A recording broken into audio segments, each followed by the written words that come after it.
د کټ ګاډو ډېر عجیبه فرق یعنی دا د افغانستان په کمیټې کې زم په مرکز کې موږ وایو چې د افغانستان سره زموږ تجارت زیات شي ځکه چې د تجارت نه بغیر اقتصاد نه ښه کېږي قومونه مخ په وړاندې نه ځي د هندوستان سره زموږ تجارت بند زه د هغو سره خو زموږ یو دښمني ده هغه موږ نه پرېږدي په کشمیر راخېږي او کله یو مسله راته پیدا کوي کله بله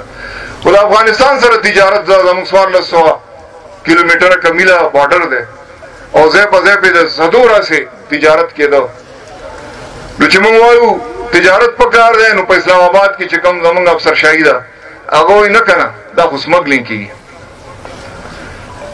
نو د سمګلینګ دپاره خو 500 ادارې دي کسټم والا دي اکسایز والا دي انټي سمګلینګ نور سکواډونه دي پولیس ډپارټمنټ دی په باډرو باندې زموږ نور پیراملیټري ولاړه ده څنګه پاوه وایي دا داسې په خفیه طریقو په سامانونو کې او په کانټینرو کې ما زه دا خو په کانټینر کې لاړ خو دا په اوښانو باندې چې دا پوره ګاډي را خلاص دي په دې باډر دا چې اوښ ته یې دا ګاډی په سر کړی دا تاسو نه دا هم پټ راځي دا بیا چې هلته فټ کړي او په دې روډ باندې راځي او په هر پاټک باندې پته ورکوي او صحیح سالم راورسي د کوټې نه او د بلوچستان نه والا د سواته پورې سواته دا سوات ته دا ګاډي په اسمان په هوا راځي ته چې بیا دلته ماته یې تا را پرېښودی ولې دی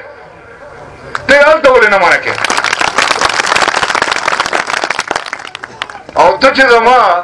ما ته حکومت مرکزي حکومت چوټ را کړی دی چې دلته کسټم نشته د هره پورې چې دی ته ما پرېږدې ولې نه چې زه ځان له افغانستان ته ولې اړوم چې بیا یې په غلا راولم ته ما پرېږده چې زه ملکنډ ته نان کسټم پیډ ګاډي په فایل باندې په کراچۍ په پورټ راغواړم او په فایل باندې دلته راځي دلته به رجسټریشن هم کېږي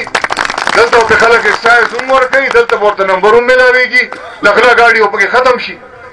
نو دې غلا له خو وده تاسو ورکوئ او بیا د دې خلکو سره دا واحد روزګار دی چې دا څومره روډونه مونږ جوړ کړي په دې باندې ټرانسپورټ کوي بل څه کوي نوم خو ستاسو ایمان ونه لید نو نه خلک محرومه کوي بیا کمیشنر صاحب وایي چې نه قبضه کوم به نه خو ماتوم به یې تاسو په هغه کې خرڅوئ په پرزه کې چې روغ نو غل دی او چې پرزه شي نو غل نه دی دا کوم منطق دی محمد خان مهرباني دې وکړي ملکنډ ډویژن د مخکې نه ډېر اساس دی موږ لا داسې نه وو هغه ځای ته رسېدلي چې کوم د دې خیال دی اوس هم دلته یو بېچیني ده مهرباني دې وکړي مخکې هم په هغه حالاتو خرابولو کې د دې خلکو لاس نور دې موږ دلته حالات نه خرابوي